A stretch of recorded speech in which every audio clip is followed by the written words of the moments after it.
You can win in public and still lose the part of your life that actually mattered. That is the trap most men never see coming. You think the danger is failure. You think the danger is being broke.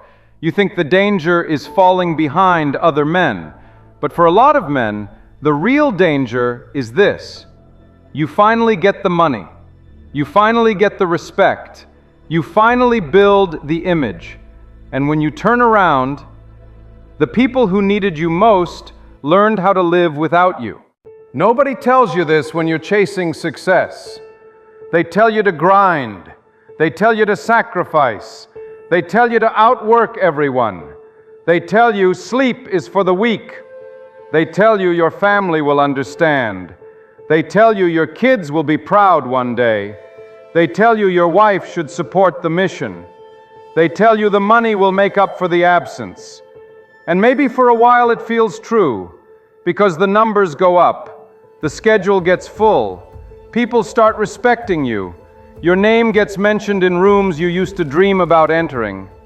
But the dangerous thing about achievement is that it can make a man feel like he is growing, even while his soul is shrinking.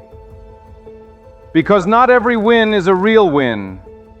Some wins cost you your peace. Some wins cost you your softness. Some wins cost you your marriage. Some wins cost you the look in your child's eyes when they still believed you wanted to be there. And the worst part?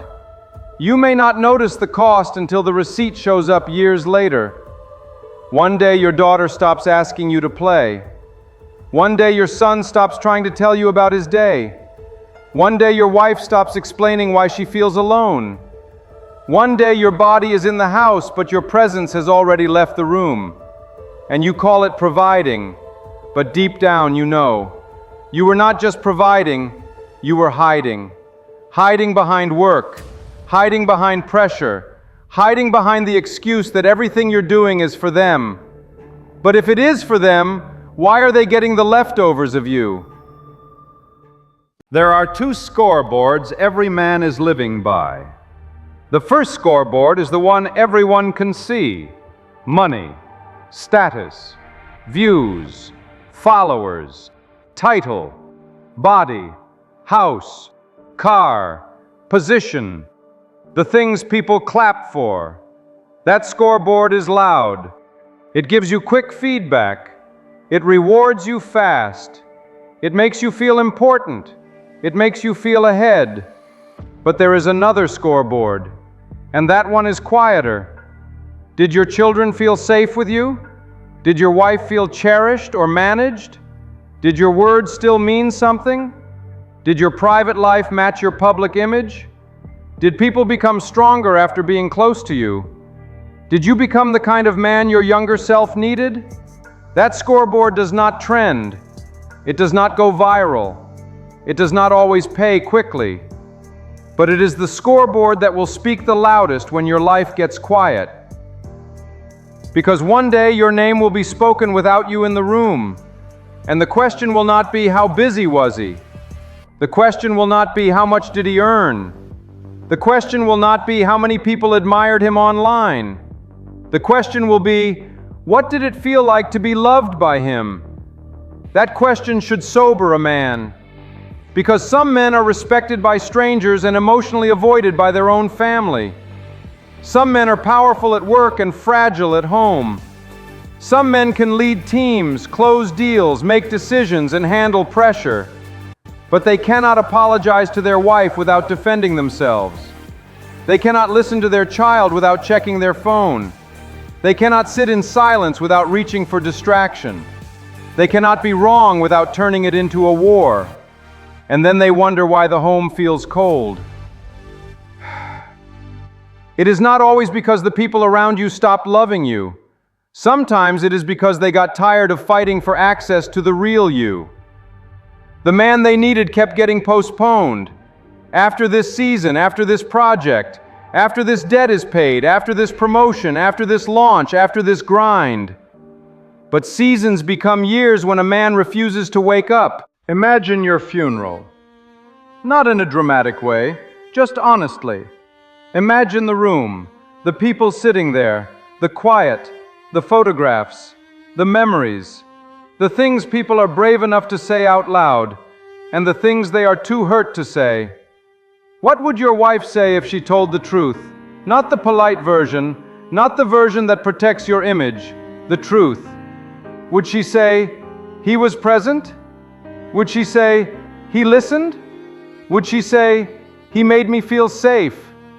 Would she say, he could admit when he was wrong? Would she say, he loved us more than he loved proving himself?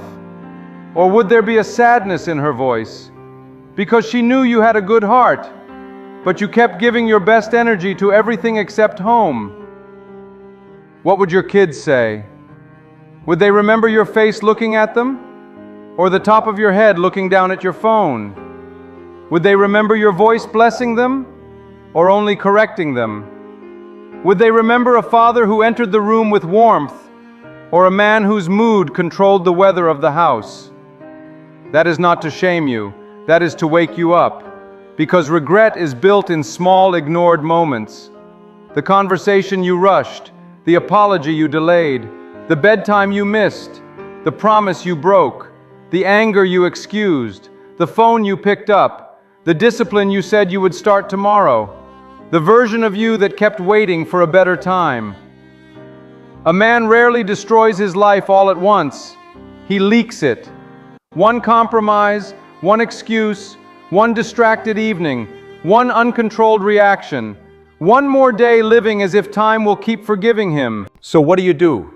You stop waiting for a crisis to make you honest. You do not need a hospital bed to change. You do not need divorce papers to become present. You do not need your child to pull away before you decide to look them in the eyes. You do not need to lose everything before you admit the way you are living is not working. Start smaller than your ego wants. Tonight, when you walk into your house, do not enter like a man who is bothered by his own family. Breathe. Leave the version of you that performs for the world outside for 1 minute. Then walk in like a man who remembers he is entering the place where his legacy is being formed. Put the phone down where your child can see it leave your hand, not because phones are evil, because attention is love in physical form. Look at your wife and ask one real question without trying to fix, defend, or escape. How are you really doing? And when she answers, do not turn her pain into an argument. Listen. A weak man hears correction as disrespect. A rebuilding man hears correction as information.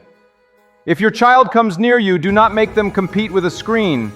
Get low, look at them, let them feel that for a few seconds the most important person in your world is not a client, a comment, a metric, or a problem. It is them. That sounds small, but repeated small things become the emotional architecture of a home. The man you become is not built only in the gym. He is built in the moment you want to snap, but choose patience. He is built in the moment you want to scroll, but choose presence. He is built in the moment you want to defend yourself, but choose ownership. He is built in the moment nobody is clapping, but your character is being tested. And yes, build the business, get stronger, make more money, improve your body, fix your habits, raise your standards. Rewired reality is not telling you to become passive. No, become dangerous. But become dangerous in the right way. Dangerous to your excuses. Dangerous to your laziness, dangerous to your addictions, dangerous to your old patterns, dangerous to the version of you that keeps trading purpose for comfort. But do not become dangerous to the people who love you. Do not become the man whose family has to recover from his ambition. Here is the truth most men learn too late. The world will replace you faster than you think. Your job will replace you. Your clients will replace you. The algorithm will forget you. The applause will move to somebody else. The people who admire you from a distance will eventually admire another man. But your family does not need another impressive man. They need you. Not the edited version, not the brand, not the performer, not the provider who uses provision to avoid presence. You, the grounded you, the honest you, the man who can be strong without being cold, the man who can be ambitious without being absent, the man who can lead without crushing the people closest to him, the man who can say, I was wrong, without losing his identity. The man who rebuilds before life forces him to. So write your ending now, not someday, now. Ask yourself the question most men are too busy to face. If my life kept going exactly like this, what would the people closest to me eventually have to heal from? Sit with that. Do not run from it. Do not numb it. Do not turn it into motivation for one day. Turn it into a decision today. Because the man you are becoming is not hidden. Your habits are writing him. Your reactions are writing him. Your priorities are writing him. Your phone is writing him. Your discipline is writing him. Your silence is writing him. Your excuses are writing him. And one day, the story will be read back. Make sure it is not the story of a man who won the wrong game. Make sure it is not the story of a man who got everything he wanted and lost what he was trusted to protect. Make sure it is not the story of a man who kept saying, "I'll change soon," until soon became never. You are still breathing. That means the story is not finished. But do not confuse unfinished with unlimited. You have time, but not forever. So go home different, speak different, listen different, train different, lead different, repent different, build different. Not because you are trying to look like a better man, because the people assigned to your life deserve to experience one. And so do you. If this hits you, do not just watch it and move on. Choose one thing tonight that the old version of you would have ignored. Apologize, put the phone down, take the walk, have the conversation, tell the truth, get back in the gym, open the Bible, clean the room, make the call, start the rebuild. Because your future eulogy is being written by what you do after this video ends. Comment, "I'm rewriting it," if today is the day you stop winning the wrong game.